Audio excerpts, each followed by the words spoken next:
Hello guys, स्वागत है आपका एमटी क्लासेस पर। तो आज हम करने वाले हैं क्लास 12th पॉलिटिकल साइंस सत्ता के समकालीन केंद्र। आसान भाषा में जो है इस चैप्टर को समझेंगे, बिल्कुल शॉर्ट में समझने वाले हैं इस चैप्टर को। ठीक है, आइए तो स्टार्ट करते हैं इस चैप्टर को।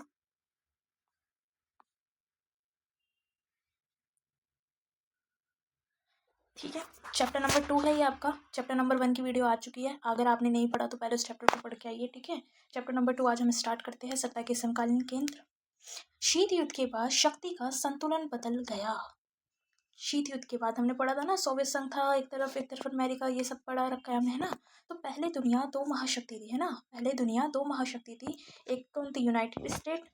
एक तो आपके पास अमेरिका था, शिवराज्य अमेरिका, और एक तरफ कौन था? सोवियत संघ में क्या थी? बटी हुई थी। ठीक है, अब 1991 में सोवियत संघ के टूटने के बाद 1991 में क्या होता है? जब सोवियत संघ का विखंडन हो जाता है, उसके बाद अमेरिका सबसे शक्तिशाली देश बन गया। ठीक है, एक महाशक्ति बन गया। लेकिन धीरे धीरे अन्य देश और समूह भी शक्तिशाली बनने लगे। ठीक है, जैसे हमने सेक्शन की बात करी थी, सेक्शन ए, सेक्शन बी। ऐसे क्या होता है, 1991 में जो है सोवियत संघ टूट जाता है। अब टूटने के बाद क्या होता है? अमेरिका जो होता है वो केवल क्या हो गया? एक शक्तिशाली देश बन गया मानो। सेक्शन ए और सेक्शन बी की लड़ाई हुई है। ठीक है, अब सेक्शन बी जो है वो हार गया। ठीक है, सेक्शन बी हार गया, सेक्शन ए जीत गया। तो सेक्शन ए क्या हो गया? अपने आप को बहुत ज़्यादा शक्तिशाली समझने लगा। ठीक है, एकदम शक्तिशाली बन गया। लेकिन क्या होता है, धीरे धीरे सेक्शन सी भी आता है, सेक्शन डी भी, ये भी अपनी ग्रोथ करते हैं, आगे के बढ़ते हैं। ठीक है, तो धीरे धीरे क्या होता है, अन्य देश और समूह जो होते हैं वो भी शक्तिशाली बनने लगे। ठीक है, यूरोपीय संघ, तो यूरोपीय संघ जो है यूरोप के देशों का एक संगठन है। ठीक है, कई देश मिलकर एक बड़ी ताकत बन गए। कई देश मिलकर, जैसे मानो सी डी एक साथ आ गए। ठीक है, तो ये क्या होगी? एक बड़ी ताकत होगी। और इसकी कुछ मुख्य विशेषताएं हैं, जैसे 27 देश शामिल है इसमें। कितने? 27 देश है इसके अंदर शामिल। अपनी मुद्रा यूरो, याद रखना इंपॉर्टेंट है। कौन सी मुद्रा? यूरो।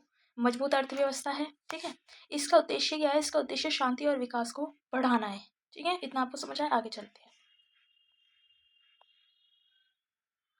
अब आपके सामने है आसियान। तो जो आसियान है, दक्षिण पूर्व एशिया के देशों का समूह है। ठीक है, दक्षिण पूर्व एशिया देशों का समूह है। इसका उद्देश्य क्या है? आर्थिक विकास, शांति बनाए रखना, देशों के बीच सहयोग। छोटे देश मिलकर बड़ी ताकत बनते हैं। ठीक है ना। जैसे सेक्शन ए, सेक्शन ए है आपके पास। ठीक है, सेक्शन बी का विखंडन हो गया। मैंने बताया था कि सेक्शन ए को अमेरिका मान लो, सेक्शन बी को सोवियत संघ मान लो। सोवियत संघ का विखंडन हो गया, कब हुआ? 1991 में हो गया। अब क्या होता है? छोटी सी ताकतें बनी, सी डी ई, ये वाले सेक्शन आपस में मिल गए हैं। छोटे दे मानो, है ना, छोटे सेक्शन थे, अभी आपस में मिल गए, तो ये क्या हो गई? एक बड़ी ताकत बन गई। सेक्शन वाली बात कोई भी दिल पे नहीं लेगा कि आपने सेक्शन बी का विखंडन करा, सेक्शन ए का क्यों नहीं करा, सी डी को कमजोर क्यों। ये मैं एक एग्जाम्पल दिया है बस आपको समझने के लिए, क्योंकि जब भी आप इस चैप्टर को पढ़ोगे ना, आपको ये सेक्शन वाला कॉन्सेप्ट याद आएगा, आपको पूरा चैप्टर याद आ जाएगा, है ना, इस वजह से। फिर चीन का उदय। चीन, सब जानते हैं चीन आज तेजी से विकसित हुआ देश है। कारण? आर्थिक सुधार। 1978 के बाद चीन ने 1978 में अपने दरवाजे दुनिया के लिए खोल दिए, निजी कंपनी और विदेशी निवेशों को अनुमति दी। ठीक है, चीन अपने प्रोडक्ट स्वयं पूरी दुनिया में बेचता है और कितने सस्ते दामों पर। आज चीन विश्व की बड़ी आर्थिक शक्ति है। ठीक है, दुनिया की बड़ी अर्थव्यवस्था, सैन्य शक्ति भी मजबूत है, वैश्विक राजनीति में भी प्रभाव है। ये चीन के बारे में, है ना। चलिए आगे आगे बढ़ेंगे भारत का उदय के बारे में थोड़ा सा। तो भारत भी तेजी से आगे बढ़ रहा है, बिल्कुल सही बात है, भारत भी जो है वो तेजी से आगे बढ़ रहा है और दुनिया में क्या कर रहा है? अपनी अलग पहचान। तो भारत दुनिया का सबसे बड़ा लोकतंत्र है ना, पता है आपको। जनता अपने नेता खुद चुनती है, जो जनता होती है अपने नेता को क्या करती है? खुद चुनती है, क्योंकि लोकतंत्र है। 1991 में भारत ने अर्थव्यवस्था को खोला, विदेशी कंपनियों को आने की अनुमति दी। भारत हमेशा शांति और सहयोग में विश्वास करता है। जो भारत है हमेशा शांति और सहयोग में विश्वास करता है। ठीक है, लास्ट टॉपिक है आपके सामने अन्य शक्ति केंद्र। जापान, रूस, ब्राज़ील, ये देश भी अपने क्षेत्र में प्रभावशाली है ना, ग्रोथ कर रहे हैं, आगे की बढ़ रहे हैं सभी। बहुदिव्य विश्व, बहुदिव्य विश्व से कहे गए आज दुनिया में कई देश शक्तिशाली है, किसी एक देश का दबदबा नहीं है, इसे ही बहुदिव्य विश्व कहते हैं।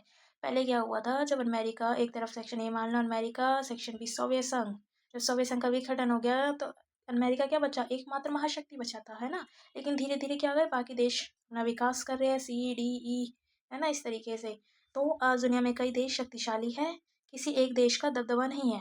केवल ए सेक्शन ए वाले अपना दबदबा नहीं दिखा सकते, अपनी मनमानी नहीं कर सकते। सी वाले भी खड़े हैं, डी वाले भी खड़े हैं, ई वाले भी खड़े हैं आज। ठीक है, इसे ही बहुदिव्य विश्व कहते हैं। अगर वीडियो पसंद आई हो चैनल को सब्सक्राइब करना, लाइक कमेंट कर देना, ठीक है। कोई भी डाउट हो अपना बता देना। और ये सेक्शन वाली बात मैं फिर से कह रही हूँ कि कोई भी दिल पे नहीं लेगा, ठीक है। सेक्शन ये एग्जाम्पल था समझाने का, ठीक है। और चैप्टर अगर समझ आ रहा हो तो सब्सक्राइब करना मत भूलना, ठीक है। और रिवाइज ज़रूर